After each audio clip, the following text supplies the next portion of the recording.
तो आज हम लोग एसिड की प्रॉपर्टीज पढ़ने वाले हैं। लास्ट क्लास में अगर आपको ध्यान हो तो मैंने आपसे एसिड के बारे में सब कुछ पढ़ा दिया था।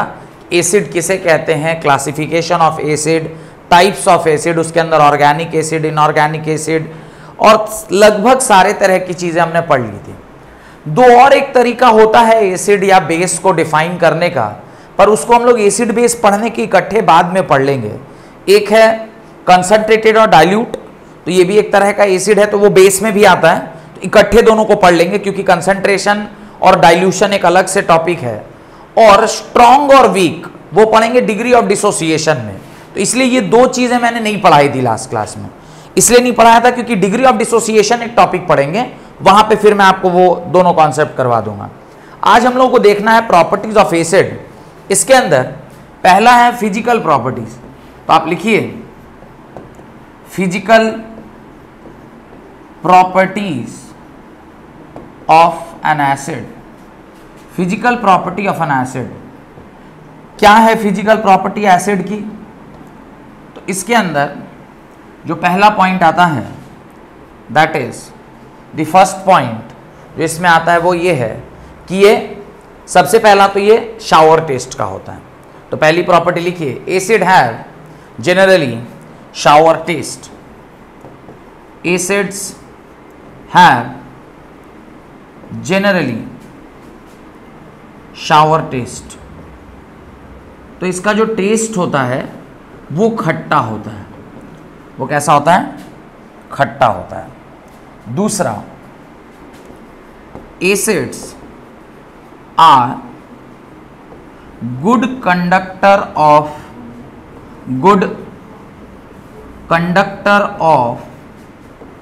Electricity. Good conductor of electricity, ये क्या है? एक बहुत अच्छा कंडक्टर ऑफ इलेक्ट्रिसिटी है। क्यों? क्योंकि ये सब क्या कहलाता है? ये इलेक्ट्रोलाइट कहलाता है, और electrolyte has the tendency to conduct. Electrolyte क्या करता है? कंडक्ट करता है। क्यों इलेक्ट्रोलाइट कंडक्ट क्यों होता है? क्योंकि इलेक्ट्रोलाइट्स में क्या प्रेजेंट होते हैं? आयंस प्रेजेंट होते हैं। कब? जब उसका आप क्या बनाओगे? एक्वस सॉल्यूशन बनाओगे। तो ये तीसरी बात है। दूसरी बात है, तीसरी बात है, एसिड्स गिव्स H प्लस या H3O plus ion when dissolved in water। when dissolved in water, जब आप इसको पानी में डिसॉल्व करिएगा तो वो H प्लस या हाइड्रोनियम आयन देगा। एंड आखिरी जो ऑलरेडी हम लोग डिस्कस कर चुके हैं, एसिड टर्न्स ब्लू लिटमस को किसमें कन्वर्ट कर देता है? रेड। मिथाइल ऑरेंज का कलर चेंज करता है कि नहीं करता है? मिथाइल ऑरेंज रेड कलर में कन्वर्ट हो जाता है, और फिनोप्थिलीन कलरलेस रहता है। तो phenolphthalein, phenol, PHA, phenolphthalein remains colorless,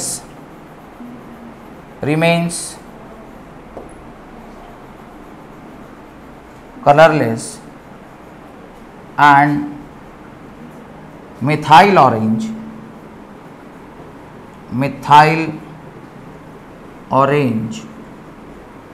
changes to red,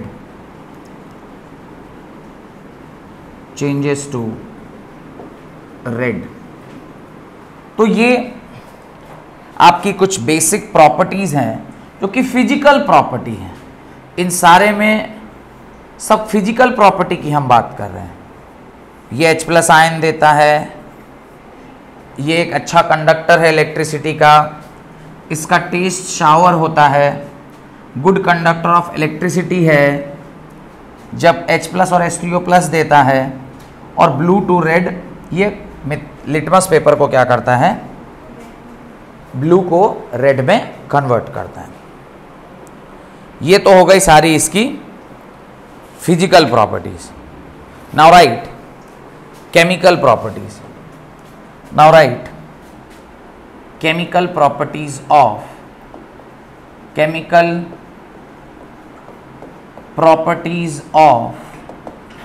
an acid.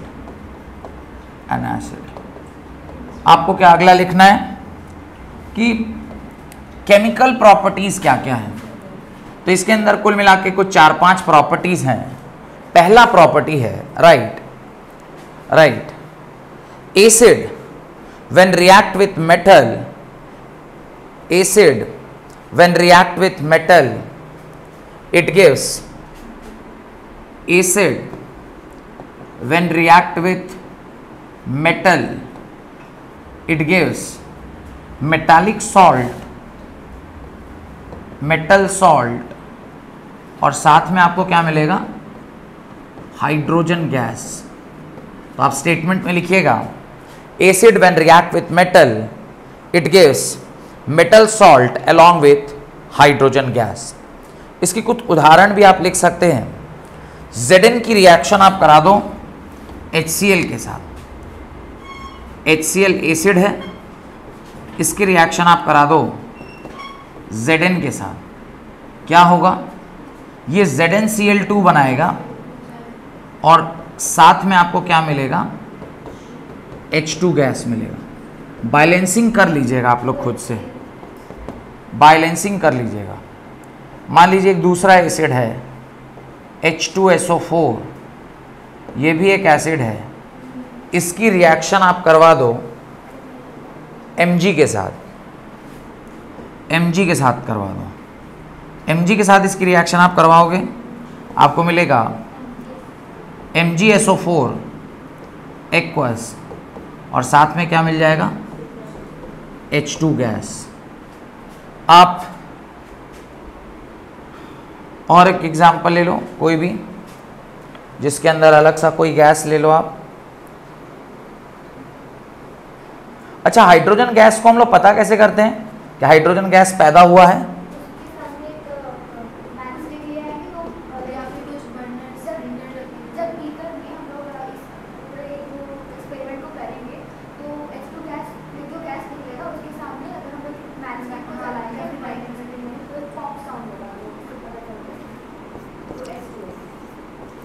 H2SO4 aqueous when react with Fe it gives FeSO4 aqueous plus साथ में क्या मिला, H2 gas, and HCl aqueous when react with Mg it gives MgCl2 aqueous plus H2 gas, MgCl2 aqueous plus H2 gas. तो ये कुछ example हैं जो आप इसके देख सकते हैं, जहां पर आपने देखा कि एसिड जब किसी भी मेटल के साथ क्या कर रहा है, रिएक्ट कर रहा है, तो वो क्या दे रहा है, वो एक मेटालिक सॉल्ट दे रहा है और साथ में आपको क्या मिल रहा है, H2 गैस मिल रहा है। You are getting H2 gas।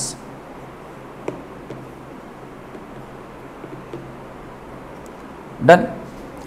Next, अब देखिए होता क्या है, ये जो गैस है जो कि H2 गैस है, इसको हम लोग डाउनवर्ड डिस्प्लेसमेंट से कलेक्ट करते हैं। जो प्रोसेस है उसको क्या कहते हैं, डाउनवर्ड डिस्प्लेसमेंट ऑफ, क्या करते हैं, डाउनवर्ड डिस्प्लेसमेंट ऑफ गैस। ये कैसे जमा करते हैं, by the method of downward displacement. मैं आपको एक्सपेरिमेंटल सेटअप भी दिखा सकता हूं। ये मान लीजिए आपका ये वो स्टैंड है, जिस स्टैंड के ऊपर आपने एक टेस्ट ट्यूब को ऐसे ले रखा है, ये वो टेस्ट ट्यूब है। जिस टेस्ट ट्यूब के अंदर आपने कोई भी एक एसिड ले रखा है, ये कोई तो एक एसिड है। इस एसिड में आपने क्या किया है, कुछ एक मेटल, आपने ऐसे कुछ मेटल के ग्रैनुअल्स या मेटल के कुछ पीसेस आपने यहाँ पे डाल दिए हैं, प्लस ये जो ट्यूब आपने लिया है, ये इस तरह के कॉक से ये बंद किया गया है। ये इस तरह के कॉक से क्या कर दिया गया है, उसको बंद कर दिया गया। यहाँ से एक इस तरह का कॉक लिया गया है, जिसे आपने इसको क्या कर दिया, बंद कर दिया। अब ये ऐसे बंद है। ये जो बंद है ये कंप्लीटली बंद नहीं रहता है, इसके बीचों बीच आप एक क्या करते हैं, यहाँ पे क्या रहता है, एक छोटा सा पाइप नुमा स्ट्रक्चर रहता है, जिस पाइप नुमा स्ट्रक्चर को आप एक इस तरह के बीकर में आप लेकर आते हैं इसको, ताकि जो गैस यहाँ पैदा हुई है वो गैस को आप क्या कर सकें, कलेक्ट कर सकें। आप इसको एक बीकर के अंदर क्या करेंगे, जो गैस पैदा हुई होगी उसको एक इस तरह के कंटेनर में, जहां पहले से क्या भरा हुआ है, पहले से वहां पर पानी भरा हुआ है, उस बीकर में आपने इसको क्या कर दिया, पुट कर दिया। और फिर यहाँ ये जो बीकर है, इससे एक यहाँ पे भी क्या लिया, एक इन्वर्टेड या बोथ साइड से ओपेंड टाइप का एक आपने क्या ले लिया, ग्लास ट्यूब ले लिया।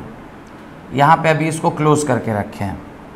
चाहे ये इन्वर्टेड आप एक टेस्ट ट्यूब ले लीजिए, इन्वर्टेड टेस्ट ट्यूब ले लीजिए। इन्वर्टेड टेस्ट ट्यूब लिए, जो गैसेस यहाँ पैदा हुए थे, वो डाउनवर्ड डिस्प्लेसमेंट की मदद से यहाँ के क्या हो जाएंगे, एक्यूमुलेट हो जाएंगे। और ये गैसेस एक्चुअली पैदा हुए कहाँ थे, ये गैसेस यहाँ पैदा हुए थे। इसको आपने इस ट्यूब की मदद से ऐसे लाके डाउनवर्ड डिस्प्लेसमेंट की मदद से यहाँ पे आपने क्या कर लिया, इसको कलेक्ट कर लिया। इसके बाद जैसे ही गैसेस सारे कलेक्ट हो गए, आपने ये जो टेस्ट ट्यूब था, इस टेस्ट ट्यूब को यहाँ तक मान लीजिए उसमें सारा गैस भरा हुआ है, और इस टेस्ट ट्यूब के आपने ऐसे करके यहाँ पर एक मैच स्टिक से आपने क्या किया, आग लगाया। जैसे ही इसमें आग लगेगा, यहाँ पे क्या होगा, एक पॉप साउंड आएगा। क्या आएगा, पॉप साउंड आएगा। ये पॉप साउंड क्या करता है, कंफर्म करता है the presence of hydrogen in it.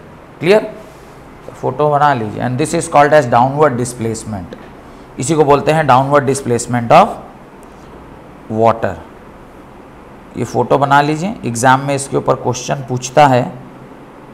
Practical based question जो पूछा जाता है वो इसी के ऊपर पूछता है।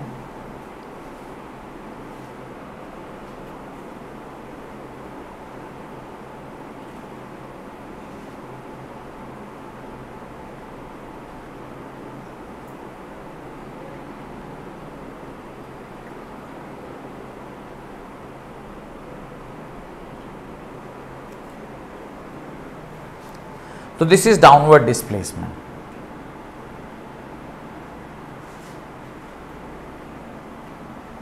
And pop sound confirm the presence of pop sound. The pop sound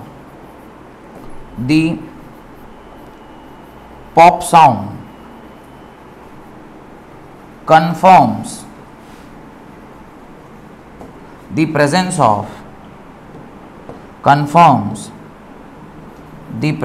of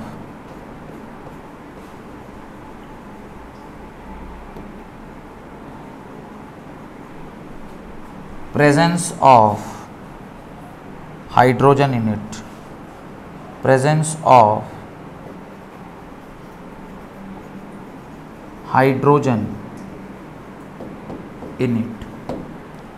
ये क्या है? ये एसिड है, ये क्या है? ये मेटल के ग्रैनुअल्स हैं, ये मेटल के ग्रैनुअल्स हैं। डन। बढ़े आगे। अब कई बार ऐसे सवाल भी पूछा जाता है कि दही या खाने की चीजों को आप मेटल वेसल में क्यों नहीं स्टोर करना चाहिए? खाने की चीजें जैसे दही हो गई, आप देखे होंगे दही प्लास्टिक के वो पैकेट में आता है, it doesn't come under the can, whereas जो सॉफ्ट ड्रिंक हम लोग पीते हैं वो कैन में आता है। तो अभी मन में डाउट आना चाहिए कि सर ऐसा क्यों, खाने की चीजें हम मेटल कंटेनर में क्यों नहीं रख रहे हैं? उसका आंसर इसी पर्टिकुलर रिएक्शन में छुपा हुआ है। कुछ ऐसे खाने के चीजें होते हैं जिसमें एसिड प्रेजेंट होता है, जैसे हमने कल बताया लैक्टिक एसिड कहाँ प्रेजेंट होता है? कर्ड में प्रेजेंट होता है। अगर लैक्टिक एसिड है और आप उसको मेटल कंटेनर में डालेंगे तो वो एसिड मेटल कंटेनर के साथ रिएक्ट करके एक मेटल का सॉल्ट बना लेगा और साथ में उसमें हाइड्रोजन गैस बना देगा, जिसकी वजह से वो काफी ज्यादा पॉइजनस हो जाएगा और अनहेल्दी फॉर अस हो जाएगा, जिसकी वजह से आप किसी भी खाने के स्टफ को किस में नहीं प्रिजर्व करते हैं? मेटल कंटेनर में नहीं कर सकते। कब तक? जब तक उसमें एसिड प्रेजेंट है। अगर खाने में एसिड नहीं है तो आप उसको आसानी से मेटल कंटेनर में प्रिजर्व करके रख सकते हैं। तो ये चीज का ध्यान आपको रखना है। इसीलिए विनेगर गैस को हम लोग, विनेगर जो सॉस होता है या विनेगर जो सिरप या लिक्विड जो आप देखते हैं, उसको कभी आपने देखा मेटल कंटेनर में स्टोर करते हो? It always comes either in plastic bottle or in glass bottle, it never comes in metal bottle. वो मेटालिक बॉटल में नहीं स्टोर करते। एसिड है, एसिड मेटल के साथ रिएक्ट करेगा तो क्या बना लेगा? मेटालिक सॉल्ट, और वो पॉइजनस हो जाएगा। तो this is all about the property number 1। अच्छा, ये हाइड्रोजन क्यों बन रहा है यहाँ पे? ये हाइड्रोजन क्यों बन रहा है यहाँ पे? और क्या कोई भी हाइड्रोजन बना सकता है? H2 गैस कोई भी रिलीज करा सकता है या इसका कोई रेस्ट्रिक्शंस भी है? उसको भी देख लेते हैं, चेक करते हैं। मुझे रिएक्शन दे रहा हूं, copper solid when react with HCl aqueous, ये क्या देगा? ये क्या देगा? अगर अभी तक की पढ़ाई जो हम लोग पढ़े हैं उस हिसाब से इसका आंसर आप लोग लिखते CuCl2 प्लस साथ में क्या देते? H2 gas. पर ऐसा होगा नहीं। क्यों? क्योंकि कॉपर में इतनी ताकत नहीं है कि हाइड्रोजन को यहां से क्या कर सके? डिस्प्लेस कर सके। और ये हम लोग कहां पढ़ते हैं? रिएक्टिविटी सीरीज में। कॉपर कहां होता है?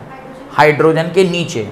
तो all those metals which are present above the hydrogen, वही H2 गैस देगा। ऐसा नहीं कि दुनिया का कोई मेटल ले लिया और उसको एसिड के साथ रिएक्ट करिए तो आपको हाइड्रोजन मिल जाएगा। तो इस बात का ध्यान रखना है, नोट डाल के वेरी इंपॉर्टेंट लिख दीजिए। Displace, can not displace hydrogen. इसका आंसर क्या होगा? Can not displace, can not displace hydrogen. Why can not displace hydrogen? उसका रीजन है all copper is present below the hydrogen in what? In reactivity? नहीं होगी reaction, no reaction. हाँ, reactivity series, reactivity series.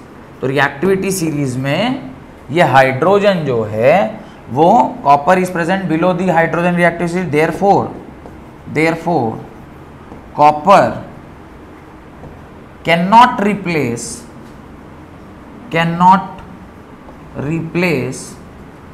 Hydrogen. और कौन replace कर सकता है? तो उसको भी लिख लीजिए। All the metals above hydrogen, all the metals present above hydrogen will replace hydrogen from acid। तो ये वेरी इंपॉर्टेंट, इसको नोट डाल के लिख लीजिएगा, वेरी इंपॉर्टेंट। बच्चा क्या करता है, आओ देखा न ताओ, उसने देखा मेटल, उसने देखा एसिड, मेटल की रिएक्शन एसिड से वो H2 गैस निकाल दिया, और उसके बाद एकदम बाकायदा नीचे लिख भी देगा कि पॉप साउंड भी आएगा, जैसे वो तो लेबोरेटरी में किया हो उस एक्सपेरिमेंट को। पर आपको याद रखना है, कॉपर, जिंक, सिल्वर, प्लैटिनम, ये सब H को रिप्लेस नहीं कर सकता है। डन। अब मेरे ख्याल से और कुछ भी ऐसा नहीं रह गया है। जिंक बोले क्या? हमने प्लैटिनम बोला ना? नहीं, platinum, gold, silver, copper, zinc बोले? कैसे बोलेंगे? जिंक तो हमने रिएक्शन में लिखा है। नहीं, जिंक नहीं, गलती से अगर निकल भी गया तो गलती से निकला होगा, जिंक नहीं। तो ये सारे क्या हुए? मेटल्स हुए, जिसकी रिएक्शन आप क्या करिए, देख लिए। अब प्रॉपर्टी नंबर 2, पहले प्रॉपर्टी मेरे ख्याल से और कोई डाउट नहीं है? कोई डाउट है तो पूछिए। बहुत इंपॉर्टेंट प्रॉपर्टी है, और जो लास्ट में भी बताया ये उससे भी ज्यादा इंपॉर्टेंट था। क्यों? क्योंकि बच्चे इसको कंसिडर नहीं करते, और ज्यादातर बच्चे गलत कर देते हैं। अगर टीचर थोड़ा सा गूगली फेंक दे तो आप लोग सब एक ही बार में धाराशाही हो जाएंगे और बोल्ड हो जाएंगे। राइट। मेटल ऑक्साइड लिखिए, metal oxide when react with acid it gives salt plus water। Reaction है, metal oxide when react with acid gives what? Salt plus water। अब यहां पर इसकी एग्जाम्पल लिखने से पहले, चलिए पहले एग्जाम्पल लिख लेते हैं, फिर वो ट्रेंड को तोड़ते नहीं हैं। मान लीजिए कैल्शियम ऑक्साइड है, कैल्शियम ऑक्साइड की रिएक्शन आपने HCl के साथ करा दी, तो HCl एक्वस, ये क्या देगा? ये देगा CaCl2 एक्वस, और साथ में आपको क्या मिलेगा? पानी मिलेगा। एग्जाम्पल नंबर 2 आप लोग खुद से भी लिख सकते हैं। MgO की रिएक्शन आप H2SO4 के साथ करा दीजिए। MgO की रिएक्शन आप H2SO4 के साथ करा दीजिए। MgO की रिएक्शन आप H2SO4 के साथ कराइए, तो क्या होगा? ये होगा MgSO4 एक्वस, और साथ में ऑलवेज आपको क्या मिलेगा? पानी। और पानी जहाँ पे ना वहाँ लिक्विड जरूर मेंशन करिएगा। तीसरा एक और है, आप थर्ड रिएक्शन लिख सकते हैं। कैल्शियम ऑक्साइड की रिएक्शन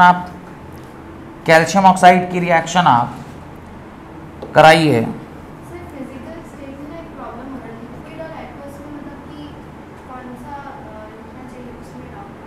एक्वस मतलब जिसमें पानी मिलाया हो, तो एसिड तो सारा ही पानी के साथ ही होगा। अगर आप पानी में कोई चीज़ घुलाएंगे तो ऑब्वियसली जो बनेगा वो भी पानी में घुला हुआ मिलेगा। रह गया पानी, तो पानी तो लिक्विड होता ही है, इसलिए लिक्विड लिख दिया। हाँ, ये सॉलिड है, तो ज़्यादातर मेटल ऑक्साइड जो हैं वो सॉलिड नेचर के होते हैं। कुछ ध्यान भी रखना पड़ता है, कुछ कॉमन सेंस लगाना पड़ता है, हो जाता है। थोड़ा सा अगर रिएक्शंस को ध्यान से देखिएगा तो ये समझ में आ जाएगा कि कब किसके साथ क्या करना है। तो ये क्या हो जाएगा? CaNO3 होल ट्वाइस, और साथ में आपको क्या मिलेगा? H2O लिक्विड, और ये ऑब्वियस ये तो एक्वस मिलना ही मिलना है। तो इस तरह से आपने कुछ रिएक्शंस देखे जिसके अंदर आप एक मेटल ऑक्साइड को क्या कर रहे हैं, आप मेटल ऑक्साइड की रिएक्शन को देख रहे हैं, जहां पे मेटल ऑक्साइड किस में कन्वर्ट कर रहा है, ठीक है, metal oxide gets converted into salt plus water. एक बहुत इंपॉर्टेंट बात यहां पे जो नोट डाल के एक बात लिखिए, राइट, नोट डाल के एक बात लिखिए, all the metal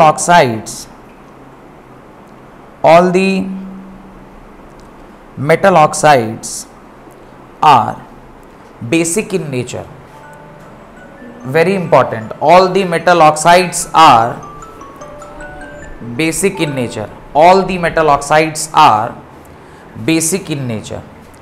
अब ये बात को थोड़ा ध्यान से देखिए, all metal oxides are, all metal oxides are basic in nature। एक तो ये याद भी रहना चाहिए और आपको ये भी पता होना चाहिए कि ऐसा क्यों हो रहा है। तो जब भी आपसे ये बोला जाए कि जस्टिफाई करिए भाई बेसिक ऑक्साइड, मेटल ऑक्साइड जो है वो बेसिक नेचर का क्यों होता है, आप क्या कीजिए, कोई भी मेटल ऑक्साइड को ले लीजिए, कैल्शियम ऑक्साइड, इसकी रिएक्शन आप कर दीजिए पानी के साथ। जैसे ही आप इसकी रिएक्शन पानी के साथ कराएंगे, ये आपको कैल्शियम हाइड्रोक्साइड देगा। क्या देगा? Calcium hydroxide. और अगर ये पानी में है तो ये डिसोसिएट करेगा और आपको देगा कैल्शियम 2+ और साथ में देगा ट्वाइस ऑफ OH- आयन। और बेस तो अभी पढ़े नहीं है, पर इतना बेसिक आइडिया तो है हम लोगों को कि जो OH- आयन दे वो क्या कहलाता है, वो कहलाता है बेस। तो चूंकि कैल्शियम ऑक्साइड को अपने पानी के साथ रिएक्ट कराया और वो क्या मिला, कैल्शियम हाइड्रोक्साइड, जो कि डिसोसिएट करके Ca2+ plus twice of OH- that is base मिल रहा है। और बेस मिला मतलब all the metal oxides are basic in nature. इसका एक और एग्जांपल वो MgO वाला भी आप चेक कर सकते हैं, MgO वाले एग्जांपल को भी चेक कर लीजिए। MgO है, इसकी रिएक्शन जब आप पानी के साथ कराएंगे तो आपको क्या मिलेगा, MgOH होल ट्वाइस, और चूंकि ये पानी में है तो ये डिसोसिएट होगा, आपको देगा Mg2+ और साथ में मिलेगा ट्वाइस ऑफ OH-, और जो OH- दे वो कौन, वो बेस, जो OH- दे वो बेस। तो all metal oxides are basic in nature, all metal oxides are basic in nature. कोई डाउट है तो पूछिए। नहीं, कॉपर ऑक्साइड का कलर ब्लैक होता है और कॉपर क्लोराइड का कलर जो होता है वो ये लिख लीजिएगा। कॉपर ऑक्साइड का कलर ये किस कलर का होता है, ब्लैक कलर का होता है। और अरे ये कॉपर है, सॉरी, आप एक फ्रेश रिएक्शन लिखिए, इसको फोर्थ रिएक्शन लिखिए, वो भी आप इंक्लूड कर लीजिए। यहाँ पे चौथी रिएक्शन लिखिए, कॉपर ऑक्साइड, चौथी रिएक्शन लिखिए, copper oxide CuO solid when react with, इसकी रिएक्शन आप HCl के साथ कराइए, HCl एक्वस, ये देगा CuCl2 एक्वस, और साथ में आपको क्या मिलेगा, पानी मिलेगा इन लिक्विड फॉर्म। और इसके नीचे आप इसका कलर जरूर लिख लीजिए कि जिस भी रिएक्शन में, जिस भी कंपाउंड का कलर अगर रिएक्शन में लिखा हुआ है तो उसका कलर हम लोग को क्या होना चाहिए, ध्यान। तो कॉपर ऑक्साइड क्या होता है, ब्लैक होता है, और ये ब्लूइश ग्रीन होता है। कॉपर क्लोराइड क्या होता है, ब्लूइश ग्रीन कलर का होता है।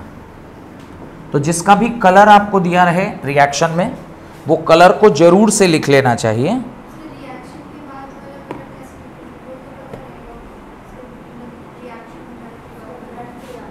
ये तो लैब में होगा ना,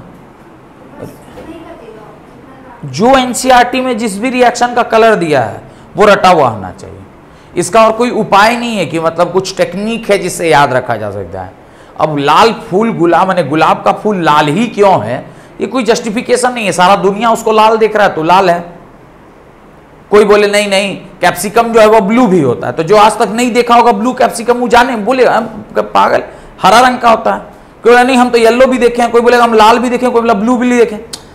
जो देखा होगा उसके लिए तो सही है, जो नहीं देखा होगा उसका तो लड़ लेगा, बोले हम तो खाली हरा कैप्सिकम देखे हैं।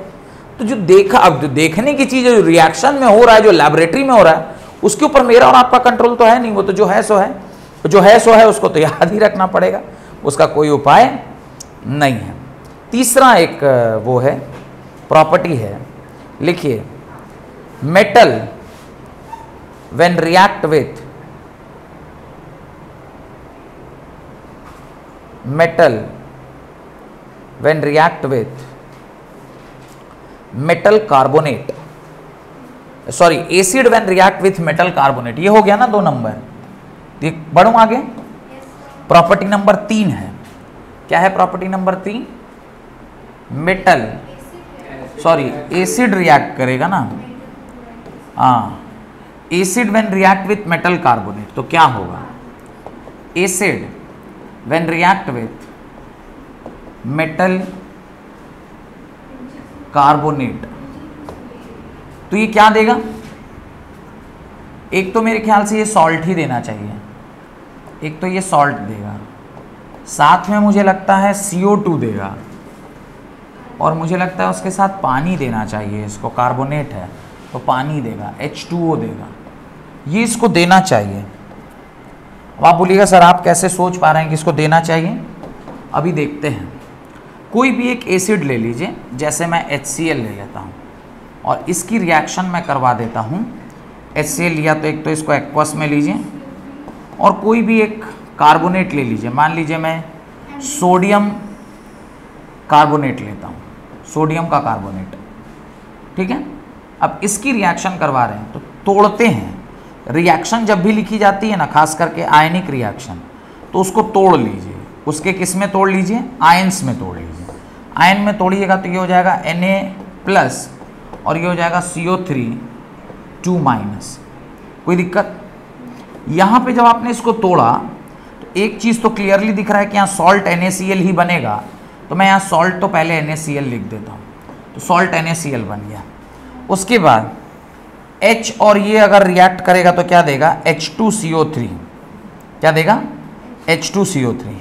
H2CO3 कार्बोनिक एसिड है, वीक एसिड होता है। स्ट्रॉन्ग एसिड ऑलरेडी प्रेजेंट है तो उसमें वीक एसिड एग्जिस्ट नहीं करेगा, तो एक वहाँ पर छोटी सी रिएक्शन होगी और H2CO3 किस में कन्वर्ट हो जाएगा? वाटर प्लस कार्बन डाइऑक्साइड में। कैसे समझ में आया water plus carbon dioxide?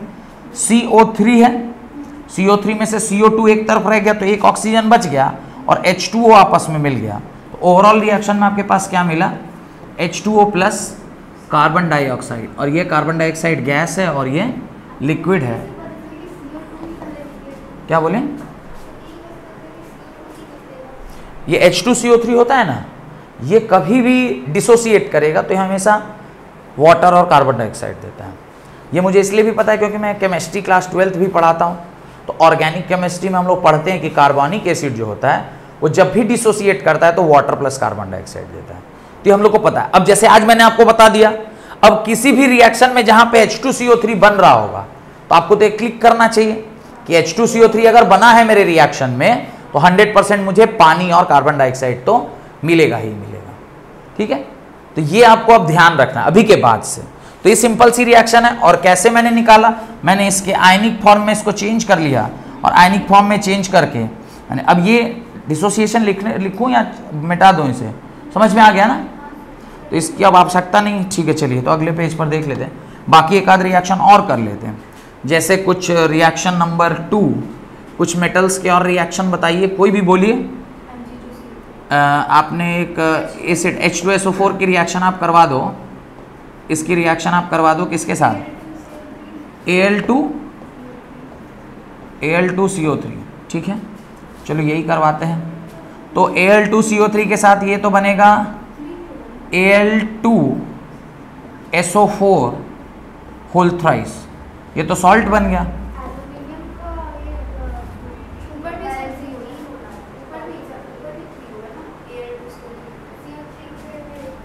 Carbonate है ना, हाँ यहाँ पे भी CO3 होल थ्राइस होगा। अब ये बन गया और साथ में आप जानते ही हैं क्या मिलेगा, H2CO3 मिलेगा और H2 डिसोसिएट करेगा तो क्या देगा, H2O प्लस कार्बन डाइऑक्साइड। तो ओवरऑल रिएक्शन में क्या मिलेगा, 3 ही प्रोडक्ट मिलेंगे। एक और रिएक्शन आप C भी लिख लो, HCl की रिएक्शन आप करवा दो MgCO3 के साथ, MgCO3 के साथ क्या होगा, यहाँ पे मुझे मिलेगा MgCl2, साथ में मुझे मिलेगा पानी और साथ में मुझे मिलेगा कार्बन डाइऑक्साइड। तो ये रिएक्शन जो आप देख रहे हैं, इन सारे रिएक्शन में जो सॉल्ट है उसको ज़रूर से एक्वस जो गैस है उसके ऊपर इस तरह का एरो, ये सब लिखना मत भूलिए, ये बहुत ज़रूरी है किसी भी सवाल में इनका मेंशन होना। डन।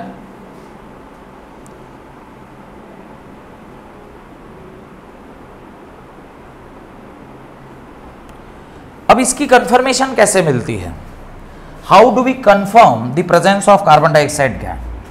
तो लिखिए कंफर्मेशन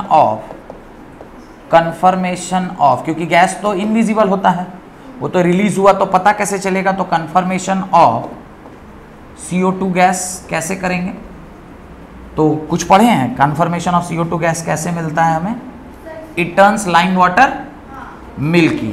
तो ये लाइन याद रखना है। हाँ क्या, हाँ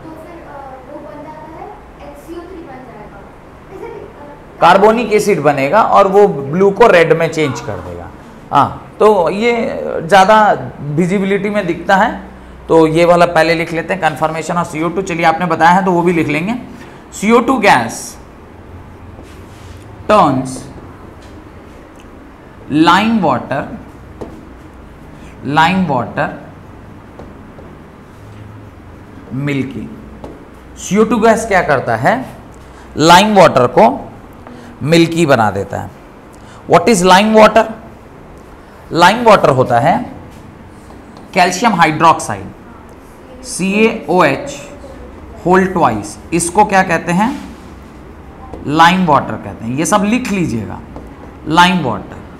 इसकी रिएक्शन आप किससे करा रहे हो, कार्बन डाइऑक्साइड गैस से। जब इसकी रिएक्शन कार्बन डाइऑक्साइड गैस के साथ होगी आपको मिलेगा कैल्शियम कार्बोनेट, चूंकि पानी में डाला हुआ है तो ये एक्वस फॉर्म में मिलेगा, और साथ में आपको मिलेगा शायद पानी, क्योंकि यहाँ पे हाइड्रोजन है तो पानी ही मिलना चाहिए, मेरे ख्याल से पानी ही मिला है। और ये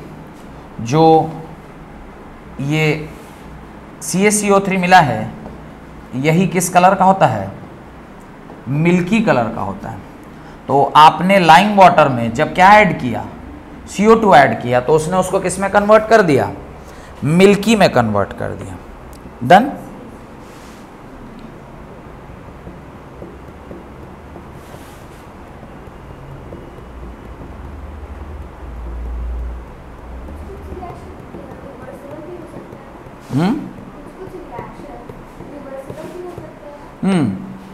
पर ये ज़्यादा स्टेबल रिएक्शन है। जो प्रोडक्ट स्टेबल होता है, पानी बन गया, अब वो रिवर्सिबल नहीं हो सकता, क्योंकि पानी से ज़्यादा स्टेबल कुछ नहीं है, तो रिवर्सिबिलिटी यहाँ नहीं आएगी। जो अनस्टेबल प्रोडक्ट होगा वहाँ रिवर्सिबिलिटी। अब इसके आगे ये तो फर्स्ट पॉइंट है। एक और बहुत महत्वपूर्ण बात इसमें और एक आप ऐड कर लीजिए, ये A पार्ट है, B पार्ट लिखिए। जब सेम CaCO3 जो कि एक्वस है, इसका मिल्कीनेस फर्दर जब CO2 एक्सेस में आप ले लेंगे, यानी और ज़्यादा आप इसमें क्या डालते जा रहे हैं, CO2 गैस डालते जा रहे हैं इन प्रेजेंस ऑफ वाटर, तो ये इसको किस में कन्वर्ट कर देता है, कैल्शियम बाइकार्बोनेट में कन्वर्ट कर देगा, कैल्शियम बाइकार्बोनेट में कन्वर्ट कर देगा।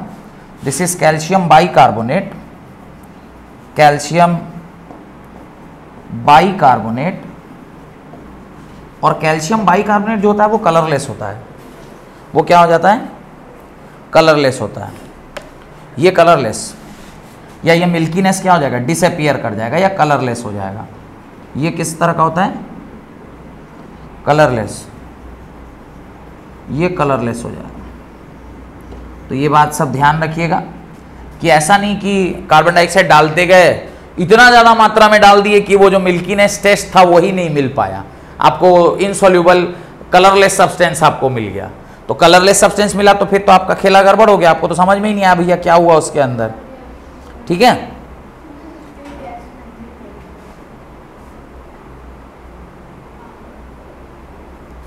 डन। तो ये हो गया ये। और आपने एक और पॉइंट बताया था, क्या बताया था कि क्या कर लेना चाहिए? हाँ, अभी एक और वो भी पॉइंट को लिख लेते हैं।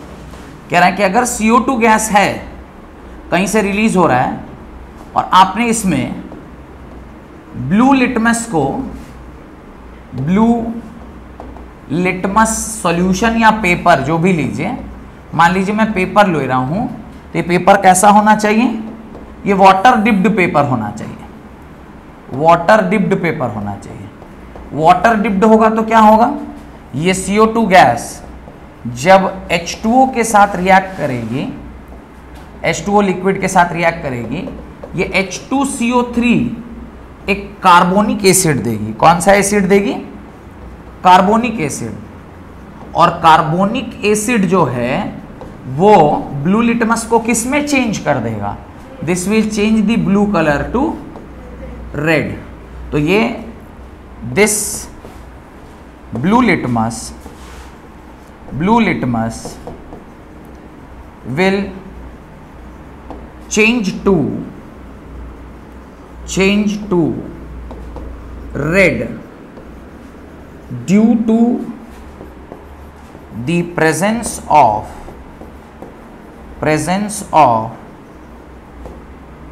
acid। इसमें स्पेसिफिकली कौन सा एसिड है? Carbonic acid. तो ये दो परीक्षाएं हैं जिससे आप ये पता कर सकते हैं कि क्या हो रहा है। डन। एक और लिखिए, मेटल हाइड्रोजन कार्बोनेट जब रिएक्ट करता है, ये है point number 4, property number 4। Acid जब मेटल हाइड्रोजन कार्बोनेट के साथ रिएक्ट करेगा, ये वापस से वही देगा, metal salt along with water and carbon dioxide. दोनों ही केस में आपको क्या मिलता है? सेम ही चीजें मिलती हैं। इसी मेटल हाइड्रोजन कार्बोनेट को ही आप क्या कहते हैं? बाइकार्बोनेट भी कहते हैं। ऐसे ये सोडियम बाइकार्बोनेट आपने ले लिया। HCl की रिएक्शन जब आप सोडियम बाइकार्बोनेट के साथ कराइएगा, आपको क्या मिलेगा? NaCl plus water plus carbon dioxide. तो रिएक्शन के प्रोडक्ट में कोई अंतर नहीं है, बस जब आप बैलेंस करेंगे तो वहां पे थोड़ा सा एक अंतर आ जाता है। सेम इसकी रिएक्शन में H2SO4 की रिएक्शन सोडियम बाइकार्बोनेट के साथ अगर मैं करा दूं तो क्या मिलेगा? Na2SO4 सोडियम सल्फेट प्लस साथ में अगेन पानी एंड अगेन कार्बन डाइऑक्साइड। तो ये कुछ ऐसी रिएक्शन हैं जो मेटल बाइकार्बोनेट देता है। एक और देख लेते हैं। सेम मान लीजिए मैं HNO3 की रिएक्शन करा देता हूं, इसको मैं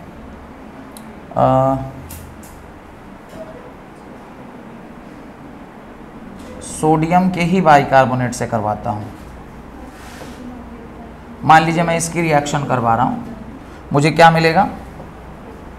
sodium nitrate along with water and carbon dioxide gas. और याद रखिएगा, जब जब आप कार्बन डाइऑक्साइड ये गैस बनाएंगे तब तब ये गैस का सिंबल जरूर वहाँ पर डाल दीजिएगा। तो ये भी एक वन ऑफ दी एग्जाम्पल यानी प्रॉपर्टी है एसिड्स की।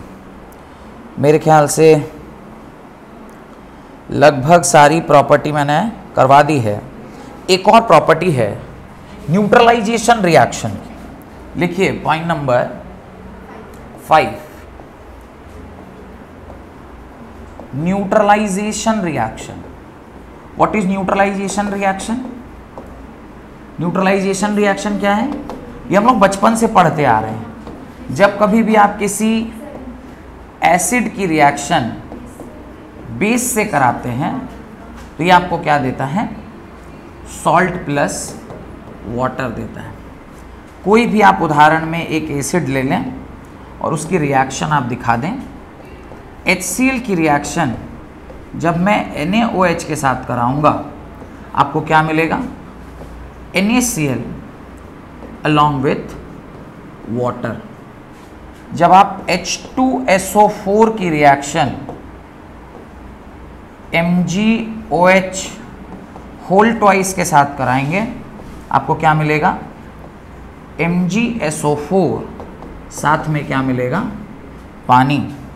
जब आप HNO3 की रिएक्शन आप करवा रहे हैं कैल्शियम हाइड्रोक्साइड के साथ आपको क्या मिलेगा?